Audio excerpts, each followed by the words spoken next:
అసలే పండుగ టైం. సొంతూళ్లకు వెళ్లే వారితో వీధులన్నీ ఖాళీ అయిపోయాయి. ఇంకేముంది, దొంగలు రెచ్చిపోయారు. ఏకంగా 5 ఇళ్లలో వరుస దొంగతనాలు చేసి పోలీసులకు సవాల్ విసిరారు. చూసేసరికి లాక్ అంతా పగలగొట్టి ఉంది.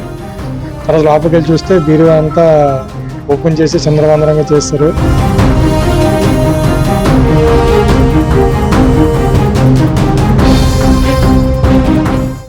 విశాఖ జిల్లా Gajuwaka drivers colony LV Nagar లో స్ట్రీట్ నెంబర్ 10లో వరుస దొంగతనాలు జరగటంతో ఒక్కసారిగా అందరూ ఉలిక్కిపాటుకు గురయ్యారు.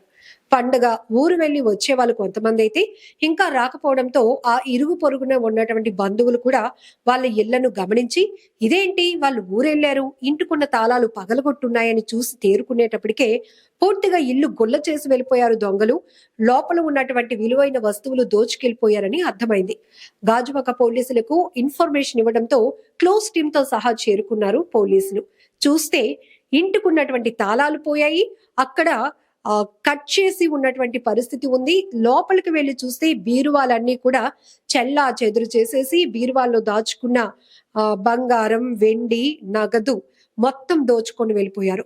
ఒకింట్లో అయితే 2 తులాల బంగారం, 15 తులాల వెండి, 15,000 రూపాయలు నగదు చోరీకి గురైతే మొత్తం ఈ 5 ఇళ్లలో జరిగిన వరుస దొంగతనాల్లో 6 లక్షల వరకు నగదు, 10 తులాల వరకు బంగారం, 3 కేజీల వెండి వరకు పోయినట్టుగా ప్రస్తుతానికి ప్రాథమికంగా అంచనా వేసి చెప్తున్నారు బాధితులు.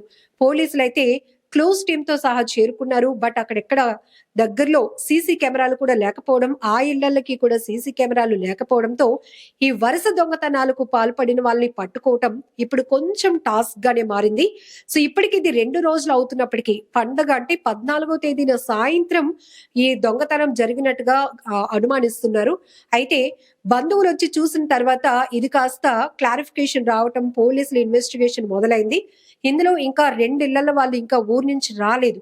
వారు కూడా వస్తే పూర్తిగా ఈ 5 ఇళ్లలో జరిగినటువంటి దొంగతనం, ఎంత ప్రాపర్టీ పోయింది, ఎంత నగదు, ఎంత వెండి, ఎంత బంగారం అనేది ఒక క్లారిటీ వచ్చే అవకాశం ఉంది. సో ఇక్కడ బాధితులు ఇచ్చినటువంటి కంప్లైంట్ ఆధారంగా గాజువాక పోలీసులు కేసు ఇన్వెస్టిగేషన్ చేస్తున్నారు. దర్యాప్తు ముమ్మరంగా కొనసాగిస్తున్నారు. అయితే ఈ వరుస దొంగతనాలతో ఒక్కసారిగా ఎల్వి నగర్ అంతా కూడా ఉలికిపాటుకు గురైంది. అప్పటికీ కూడా పోలీసులు సంక్రాంతి పండుగ ముందు నుంచి కూడా పబ్లిక్ కి అవేర్నెస్ ఇస్తూనే ఉన్నారు. మీడియా ముందుకు వచ్చి ప్రెస్ మీట్లు చెప్తూ ప్రతి ఒక్కరూ జాగ్రత్తగా ఉండండి, మీరు పండక్కి సొంత ఊళ్ళకు వెళ్లే వాళ్ళైతే ముందుగానే మీ లోకల్ పోలీస్ స్టేషన్ కి ఇన్ఫర్మేషన్ ఇచ్చి వెళ్తే మేము బాధ్యత తీసుకుంటాం, మీ ఇళ్లకి మీ విలువైన వస్తువులకి మేము భద్రతగా ఉంటామని చెప్పినప్పటికీ కూడా చాలా మందిలో ఎందుకో అంత అవేర్నెస్ ఉండదు. ఏముంది, వీధిలో ఇన్ని ఇల్లులు ఉన్నాయి, ఒక 5 ఇళ్ల వాళ్ళు 2 ఇళ్ల వాళ్ళు ఊరెళ్ళినంత మాత్రాన దొంగలు వచ్చి ఏం చేసేస్తారు, ఏం దోచుకుపోతారు అనే ఒక కాన్ఫిడెన్స్ చాలా మందిలో, ఒక ధీమా అనేది ఉంటుంది. బట్ ఇక్కడ చూసారా, వీధిలో అందరూ ఊర్లు వెళ్ళిపోలేదు. ఒక 5 ఇళ్లలో మాత్రమే ఇంటికి తాళాలు వేస్తున్నాయి. దాన్ని అదునుగా చేసుకున్నటువంటి దొంగలు తెగబడ్డారు, రెచ్చిపోయారు, వాళ్ళకి కావాల్సిందంతా దోచుకుపోయారు. ఏదైనా కష్టార్జితంతో కొనుక్కొని చిన్న వస్తువు పోయినా ఎంత పెయిన్ గా ఉంటుంది. మరి ఎందుకు అలర్ట్ గా ఉండలేకపోతున్నారో అర్థం కావటం లేదు. ప్రతి ఇంటికి, వాణిజ్య సముదాయాలకి, అలానే గృహాలకి ప్రతి చోట ఎక్కడైనా నేరస్తుల కదలికలు ఎక్కడైనా ఉండొచ్చు. కాబట్టి ప్రతి చోట సీసీ కెమెరాలు పెట్టుకోవటం అనేది చాలా ప్రాముఖ్యం.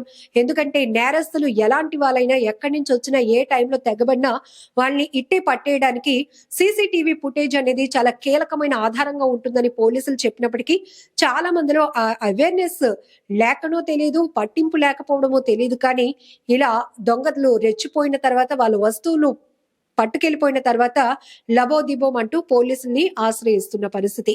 ఏది ఏమైనా ప్రతిసారి పోలీసులు చెప్పే ఒకటే ఒక స్టేట్మెంట్, ఒక సీసీ కెమెరా 10 మంది పోలీసులతో సమానమంట. ఎందుకంటే ప్రతి చోట పోలీసులు ఉండలేరు, అక్కడ స్ట్రెంత్ ప్రాబ్లం ఉంటుంది. కాబట్టి మీరు సీసీటీవీ గాని పెట్టుకుంటూ ఉంటే ఎవరైనా అనుమానితుల కదలికలు, నేరస్తుల కదలికలు, ఏ టైంలో దొంగలు వచ్చినా, ఎవరు వచ్చినా, ఏ నేరం జరిగినా కూడా ఇట్టే వాళ్ళని పట్టుకోవడానికి అవకాశం ఉంటుంది, నేరాలు జరగకుండా ఉండడానికి కూడా అవకాశం ఉంటుందని పదే పదే చెప్తున్నారు కూడా పోలీసులు. ఏది ఏమైనప్పటికీ కూడా ఇప్పుడు మిగతా 2 ఇళ్ల వాళ్ళు కూడా ఊరి నుంచి వస్తే గనక ఈ వరుసగా జరిగిన 5 ఇళ్లలో జరిగినటువంటి దొంగతనం కేసులో ఎంత విలువైన వస్తువులు డబ్బులు పోయాయి అనేది ఒక క్లారిటీ రావాల్సి ఉంది. ఇది ఇద్దరు చేశారా, ముగ్గురు చేశారా, ఒక గ్యాంగ్ గా వచ్చి దొంగల ముఠా చేసినటువంటి పని అనేది కూడా పూర్తి స్థాయి దర్యాప్తు తర్వాత తేలాల్సి ఉంది.